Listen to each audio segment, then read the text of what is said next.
They shoved me down hard. My knees scraped against the asphalt, the sting shooting up my legs as my suit jacket tore at the shoulder. The cul-de-sac fell silent except for the shrill cry of Karen, her voice cutting the evening air like broken glass. She held up a tiny plastic bag of white powder as though she'd just uncovered buried treasure. "Drugs, he's nothing but a criminal," she shrieked, her words echoing from porch to porch, pulling neighbors out into the open. Phones rose instantly, lenses hungry for scandal. Rick and Tommy, Karen's so-called security guards, loomed over me. They yanked my arms behind my back, plastic zip ties digging into my wrists until my fingers tingled. My face pressed against the hood of my own car. The metal was hot, unforgiving. From the corner of my eye, I saw my wife rushing toward us. Her voice cracked with desperation. "Stop this, he hasn't done anything." But Karen only laughed. That laugh, mocking, triumphant, dripping with venom, was the soundtrack of estates. She strutted forward in her neon pink suit, perfume clouding the air, and declared loudly enough for every neighbor to hear. "Caught red-handed, HOA law will not be mocked." Phones kept recording. Whispers rippled through the crowd. Some gasped. Some shook their heads, but most just watched, too afraid of Karen to interfere. I stayed silent, breathing steady. Not because I was guilty, but because I understood something Karen never could. Silence unnerves tyrants more than shouting ever will. Finally, I lifted my head and looked her in the eye. Calm, controlled. "Karen," I whispered, "you just made the biggest mistake of your life." The smug grin on her lips faltered for just a heartbeat, but she quickly regained her performance. Rick shoved me harder, his cigarette-stained breath hitting my ear. "Thought you were slick, huh? Fancy suits don't mean anything here. HOA runs this neighborhood." Tommy twirled his nightstick like a toy, eager to prove his worth. Tried to step closer, tears streaking down her face, but Karen snapped her head toward her and spat venom. "Stay back, unless you want to be charged as an accomplice." My wife froze, trembling. Neighbors whispered, could it be true? Drugs, he seemed so normal. And that was Karen's gift, not truth, not justice, perception. She poisoned minds the way weeds choke roses, strangling good things before they can bloom. But as I knelt there, wrists burning from the plastic ties, I wasn't afraid. Because I wasn't who Karen thought I was. To her, I was just Michael Grant, the quiet neighbor who trimmed hedges on Saturdays and waved politely when walking the dog. She thought I was a man she could toy with, humiliate, destroy. What she didn't know, I'm the director of the Federal Bureau of Investigation. The very law she was pretending to uphold was mine. And while she basked in her false victory, while neighbors clutched their phones and whispered judgment, I was already counting the seconds. Waiting. Timing. Because Karen hadn't just planted drugs in my car. She had planted her own downfall, and she didn't even know it yet. Rick yanked me upright, his hands gripping my shoulders like a vice. Karen circled me like a predator savoring its prey. "For months I've warned you all," she screeched, waving the baggie in the air. This man thought the rules didn't apply to him, but look now, proof, drugs in our safe, family-friendly neighborhood. The word ghetto slipped from her lips, cruel, intentional, racist. She wanted fear, she wanted power, and for a moment she thought she had it. But in that same moment, I realized something. The stage Karen had built for my humiliation was about to become her courtroom. And the verdict would not be in her favor. Rick's meaty hand clamped down on my shoulder, forcing me into a stumbling march down the street. The plastic ties bit deeper into my wrists, skin burning with every step. Behind us, neighbors trailed in a curious parade, some horrified, some entertained, all caught in the grip of Karen's performance. The clubhouse loomed at the end of the cul-de-sac. It wasn't just a meeting space. Under Karen's rule, it was her courtroom, her throne room, her theater. Tonight, she wanted it to be my prison. Tommy swung the door wide and shoved me into a cheap plastic chair. The legs screeched across the tile as I hit it hard. Rick stood over me, his nightstick tapping rhythmically against his palm. Tommy blocked the door like a sentry. And Karen floated to the center of the room, heels clicking like gunshots against the linoleum. She raised the bag of white powder high above her head, as if it were Exhibit A in some grand trial. Ladies and, she crowed, her voice echoing off the walls, this is the poison your neighbor was hiding in his car. Proof that Michael Grant is nothing more than a common thug. I told you. I warned you. And now you see it with your own eyes. Gasps, murmurs. A ripple of unease swept through the crowded room. The Johnsons exchanged worried looks. The Lees frowned, whispering to each other. A teenager in the back whispered into his phone the entire scene for the world beyond estates. His voice cracked as she stepped forward. This is madness. He hasn't done anything wrong. You can't just...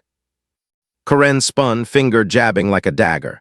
Silence. You defend him because you're blinded by loyalty, but the truth is right here. She shook the bag furiously, her bracelets clinking like chains. The HOA law will not be mocked. The room buzzed with fear and doubt, and I sat perfectly still, wrists bound, suit torn, calm, because every word she spoke, every dramatic gesture she made was evidence. She thought she was building a case against me. In reality, she was building one against herself. Any last words before the real police arrive? She hissed, leaning close enough for me to smell her overpowering perfume. Because once they see this, your life is over. I lifted my head, eyes steady, voice low. Karen, you don't realize it yet, but the only life ending tonight is yours. Her smirk faltered, just for a heartbeat. Rick barked, shut up. He yanked me upright, the chair toppling over with a clatter. Tommy puffed his chest out, spinning the rusty handcuffs in his hands. Let's book him at the clubhouse, make it official. Karen clapped her hands in glee. Yes, let the whole neighborhood see justice in action. Justice, the word burned like fire in my chest. I dedicated my entire life to justice, the kind that required evidence, integrity, truth.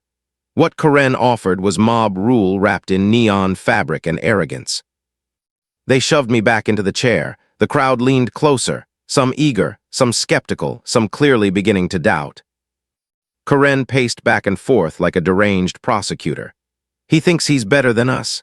He drives his fancy car, wears his fancy suits, pretends the rules don't apply. But tonight, his mask has fallen.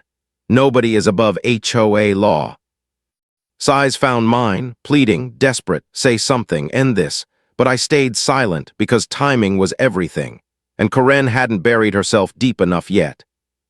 Rick groaned, rolling his eyes. Why don't we just call the cops already? Karen wagged her manicured finger. Not yet. We document everything first. Photos, statements. By the time the police arrive, the case will be airtight. She pulled out her phone, snapping picture after picture of the baggie, of my car keys tossed on the table, of me bound in the chair. She even forced into the frame, sneering. Accomplice caught in denial. Flushed red, fury breaking through her fear. You're insane, Karen. You know he didn't do this.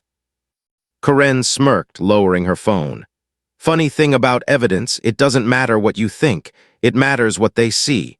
And right now, they see your husband caught with cocaine in his car. I straightened my back, let my voice drop into the tone I'd used across interrogation tables with men twice as dangerous as Karen. Calm, steady, heavy with truth. Careful, Karen. Every move you make is being recorded too, and the truth has a way of surfacing. She barked a laugh. Oh, please, what truth? You're a nobody, a fraud. When the police arrive, you'll be in real handcuffs. Prison orange will suit you better than. Rick chuckled, Tommy grinned. Neighbors murmured, covered her mouth. And I leaned forward, my eyes locked on Karen's. You've just written your own ending, and you don't even realize it. Her smile twitched, the first crack in her armor. She didn't like that I wasn't afraid, wasn't begging, wasn't breaking. So she doubled down. She snatched the baggie from the table and thrust it inches from my face. Deny it all you want, Michael, but this is the truth. I stared into her eyes, calm, unshaken. No, Karen, that's your lie, and lies have fingerprints. Her hand wavered, the smirk faltered just for a moment. Then she slammed the bag back onto the table and barked, Rick, call the police. Tell them we've caught a drug dealer. Rick pulled out his phone, grinning as he dialed. Tommy puffed out his chest like a soldier marching into battle.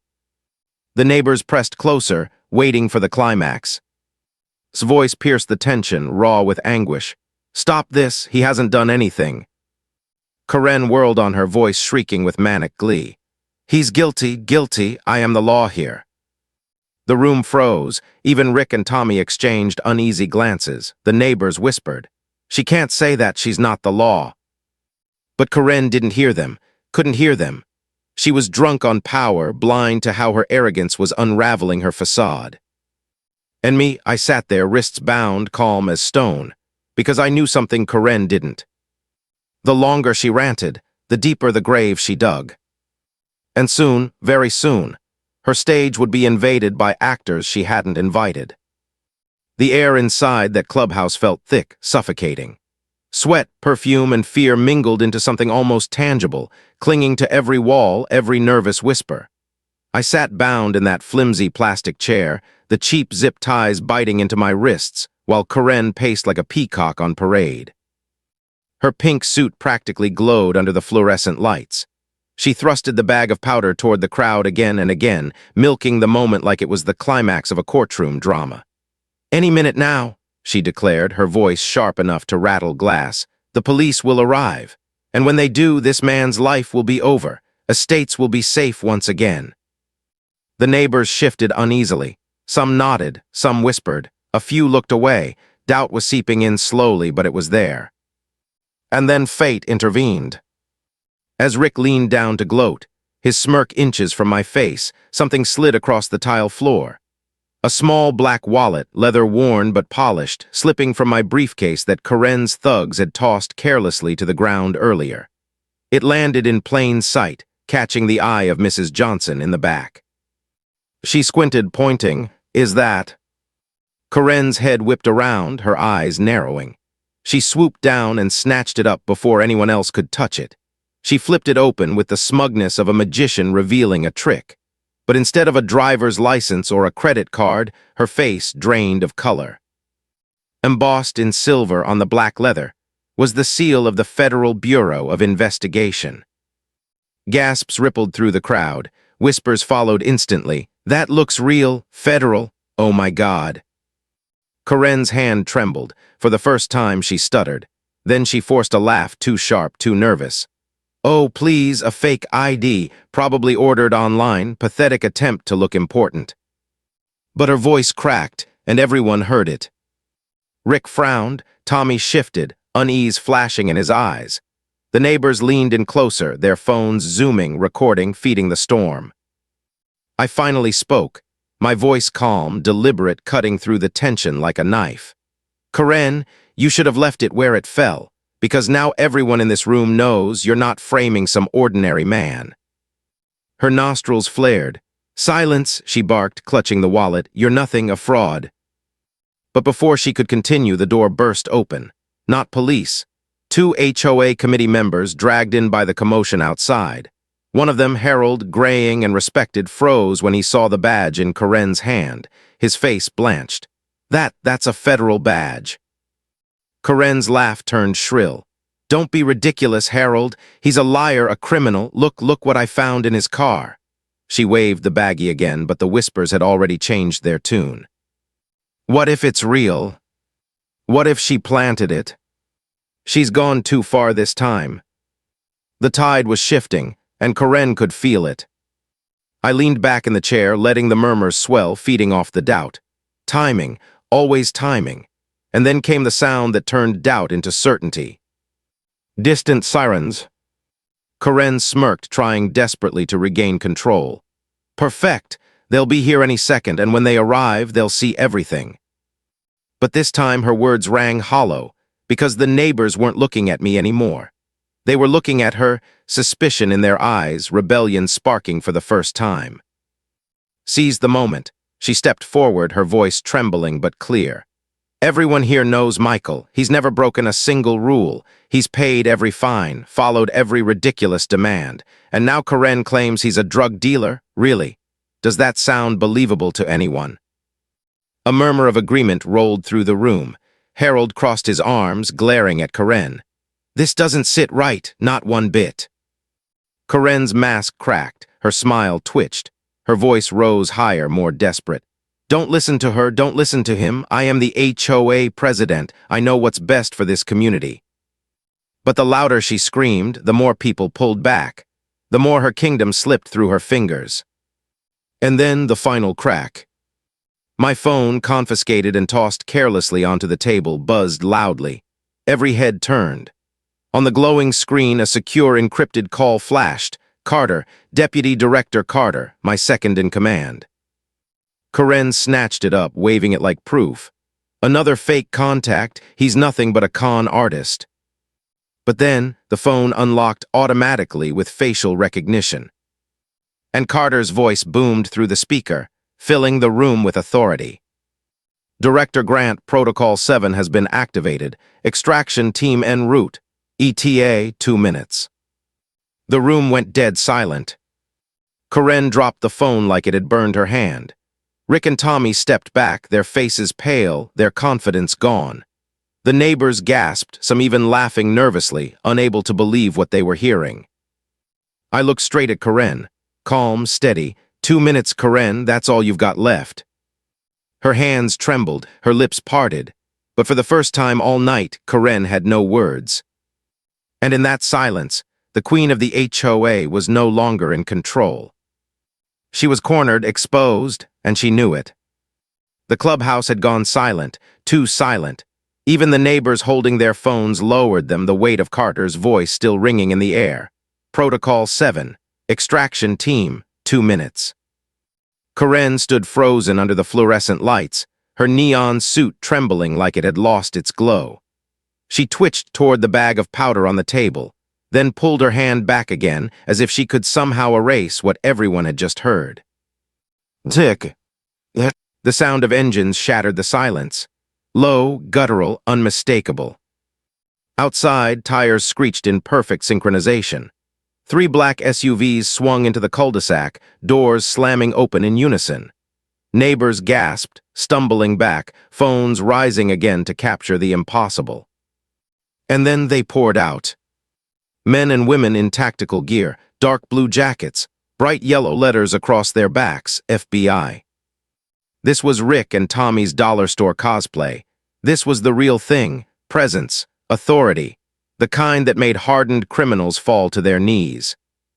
At the front, tall and broad, his silver hair cropped close, eyes as sharp as steel, Deputy Director Carter.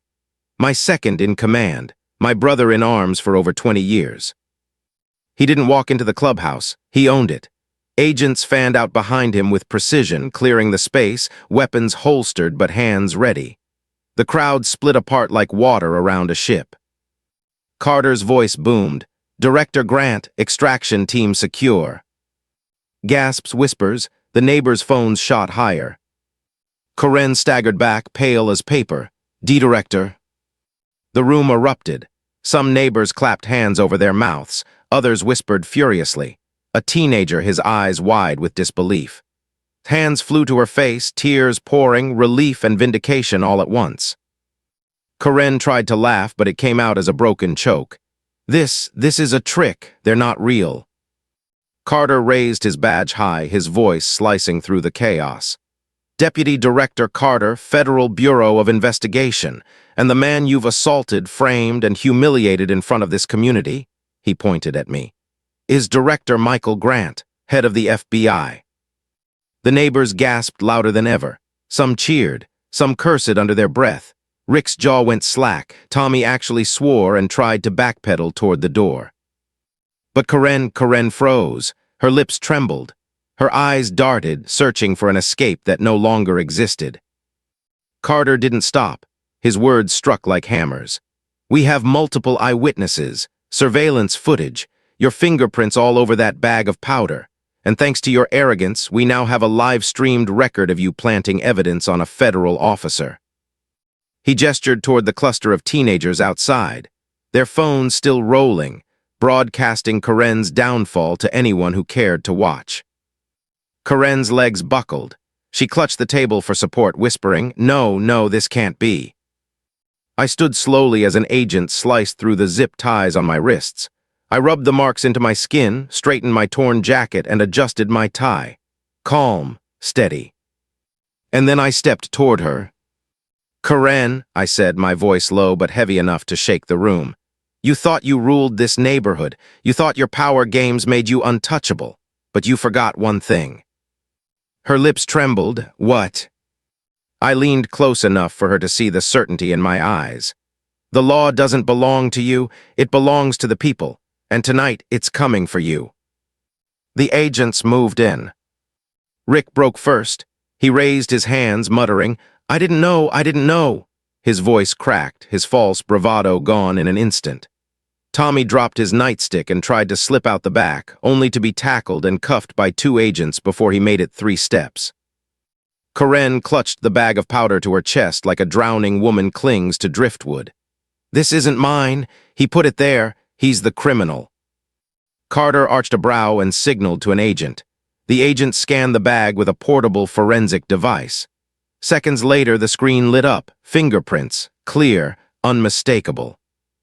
Karen's fingerprints. The neighbors gasped again, louder this time. One man shouted, she planted it. Another neighbor yelled, we saw her wave it around. The tide had turned, completely. Karen's knees gave out. She collapsed into the chair I had just vacated, her neon suit now nothing more than a ridiculous costume under the harsh lights. Her hands shook, her voice broke. I didn't mean it was just. But excuses didn't matter anymore. Rushed to my side, gripping my arm tightly, her tears soaking into my sleeve. Relief, fury, love all at once. It's over, she whispered. I placed my hand over hers, steadying her. For you, yes, but for us, my eyes flicked to Carter. This is only the beginning. Because Karen hadn't just exposed herself tonight. She had exposed something bigger, something rotten. Carter's voice carried across the room, crisp and final. Karen, Rick Dalton, Tommy Briggs, you are under federal investigation for impersonation of law enforcement, tampering with evidence, false imprisonment, and attempted framing of a federal officer. You have the right to remain silent. The words hung heavy in the air. The neighbors erupted, some cheering, some jeering, some simply recording with gleeful disbelief. After years of Karen's tyranny, they were finally seeing her in shackles. And as the cuffs clicked around her wrists, I saw it, the fall. The Queen of Estates was gone. But I also knew this was only Act 1. Because what Karen tried to bury tonight was about to unearth something much larger. And Estates would never be the same again. The neighborhood buzzed with shock for days. Photos spread faster than wildfire. Karen in handcuffs, neon suit wrinkled and smeared with tears. Rick and Tommy shoved into black SUVs, their fake security patches hanging loose. But for me, the spectacle wasn't victory. It was only procedure. Because if Karen was brazen enough to plant drugs in my car, she hadn't acted alone. And she hadn't done it just once. Within hours, Karen, Rick, and Tommy were moved from the local precinct to a federal holding facility. I didn't celebrate, wanted to finally breathe, but I knew better. Bullies like Karen didn't just play one game. They built empires out of intimidation, fines, and fear. So I called Carter into my office. His face was tight, his arms full of files thicker than bricks. He dropped them on my desk with a heavy thud. You were right, sir, he said grimly. This wasn't her first rodeo. I opened the folder. Photos spilled out, families in tears, handwritten citations, complaint forms that went nowhere. I scanned page after page, neighbors fined for inches of grass, for bicycles in driveways, for pool water that was too loud. But it went deeper. Anonymous tips to local police, always targeting minority families. False claims of drug use, suspicious behavior, trespassing, all written in Karen's looping cursive. Srose's, the Johnsons' driveway, the Lees' pool. It wasn't random, it was cruelty, calculated, weaponized, repeated. I clenched my jaw, and the thugs. Carter slid another folder across. Dalton and Briggs both have priors, assault, impersonation, even weapons charges. Guess who was paying them under the table? I flipped the pages, bank statements, HOA funds funneled into fake security contracts. Signatures scrawled in Karen's bold, flamboyant hand. My eyes narrowed. How much? Carter didn't blink. Over 100,000 at least. I leaned back in my chair, steepling my fingers. Karen hadn't just abused power, she embezzled from the very neighbors she tormented. Extortion wrapped in pastel suits. And for the first time in years, I felt the weight of it settle. This wasn't a neighborhood squabble. This was organized crime. The interrogation room was cold, sterile, humming with fluorescent light. Karen sat across from me, her once perfect hair frizzed, her makeup smeared, her neon jacket wrinkled beyond repair. Her eyes darted like a cornered animal. "Michael, please," she whispered, her voice cracked, stripped of arrogance. "This is all a misunderstanding. I didn't mean for it to go this far." I studied her for a long, silent beat. "You planted drugs in my car, Karen. You hired criminals to impersonate law enforcement. You terrorized your neighbors for years, and you didn't mean for it to go this far." Her lips quivered. She leaned forward, voice trembling. "It was just supposed to scare you, to make you respect the rules. You think you're better than everyone, but this is my neighborhood, my rules." I let the silence hang, heavy as stone. Then I leaned forward, lowering my voice to a razor's edge. "That's the difference between us, Karen. You think rules are toys. I enforce laws that protect people, and tonight the law is protecting them from you." For a flicker, the old Karen sparked in her eyes. "You won't win. I still have friends, influence. I'll get out." I cut her off, sliding a photo across the table. Her fingerprints lifted off the cocaine bag. Next to it, a still frame from a neighbor's, her hand slipping the bag into my car. Her mouth fell open, her voice cracked. "That's not fair." "Neither is prison," I said coldly, "but that's where you're going." And she did. The trial was swift, the evidence overwhelming. Video clips, bank records, neighbors testifying, each one painting the same picture. Karen wasn't just an overzealous president, she was a tyrant in a neon crown. Rick and Tommy pled out quickly, trading testimony for reduced sentences. They admitted everything: how Karen recruited them, how she laughed while writing bogus citations, how she called herself the judge of. The jury took less than 3 hours, guilty on all counts. When the judge read the sentence, 12 years in federal prison plus restitution to the HOA, the courtroom exhaled. Some neighbors even clapped until the bailiff silenced them. Gripped my hand the whole time, tears streaming as we walked out into the flashing cameras. Reporters shouted questions, microphones thrust forward. I gave no statement. This wasn't about fame, it was about justice. And justice was only just beginning. Because Karen's case cracked something open. What she thought was her victory parade had become the first domino in exposing a much bigger game. And I knew deep in my bones that estates was only the start. Karen's fall didn't just echo across estates, it thundered across the country. Within hours of her sentencing, her spread online like wildfire.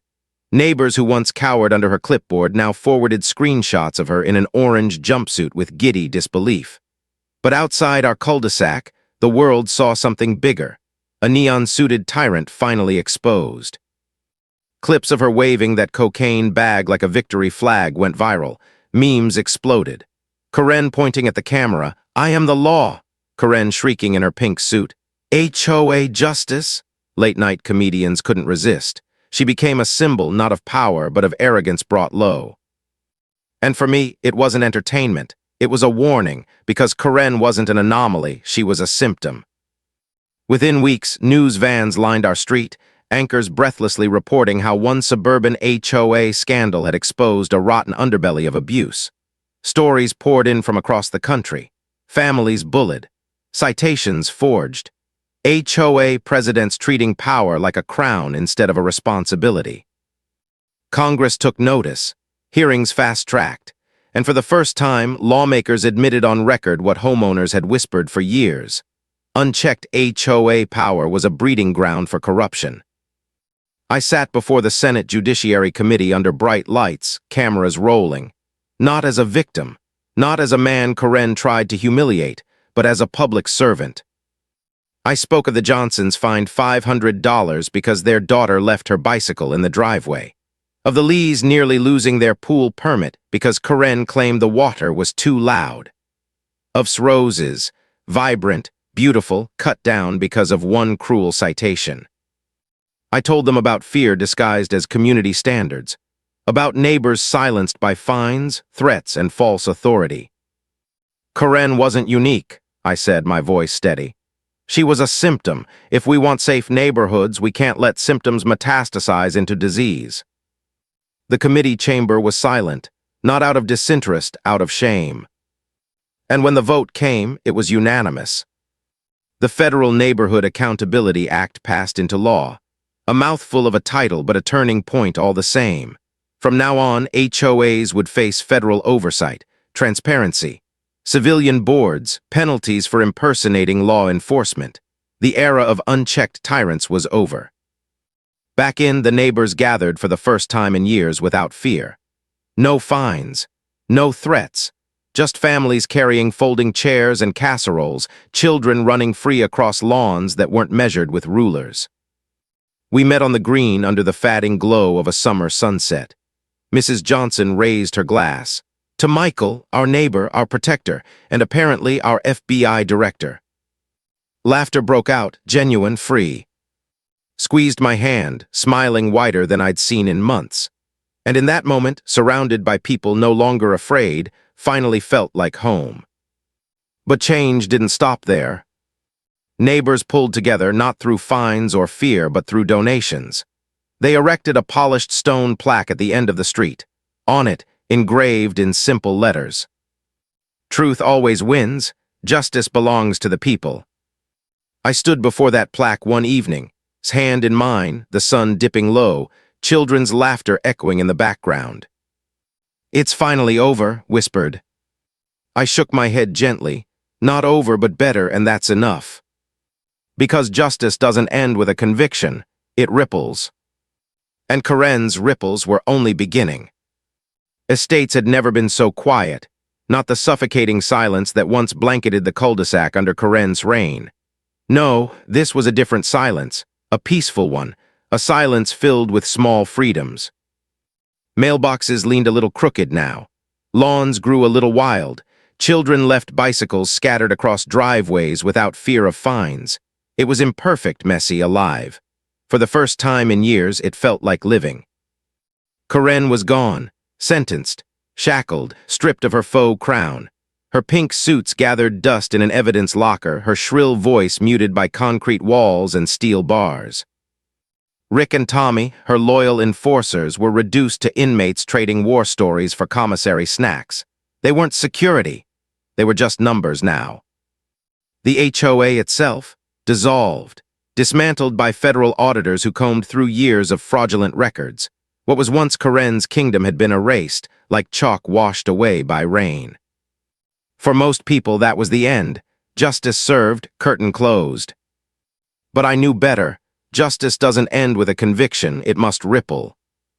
And ripples have a way of touching even the places you'd least expect. Reports trickled in from the prison.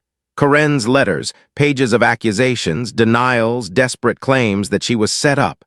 She still called herself a wronged leader.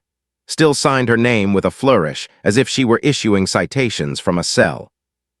But her words had no weight anymore. No fines to enforce them. No Rick or Tommy to stand behind them. Just ink on paper, laughed at by guards, discarded by wardens. She had once declared, "I am the law."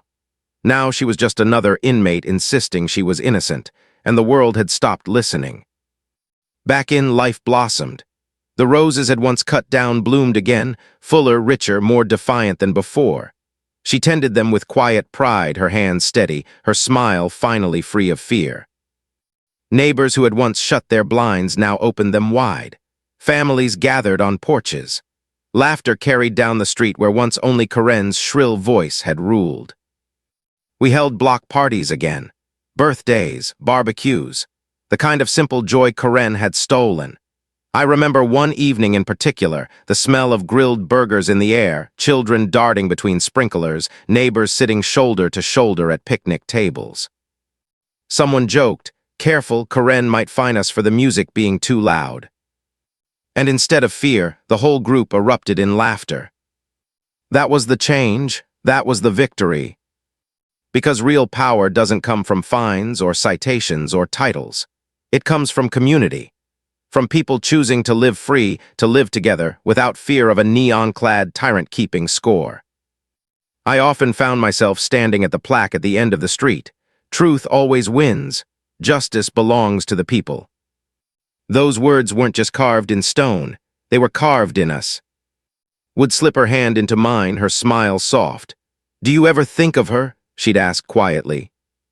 I'd nod, sometimes not her, what she represented.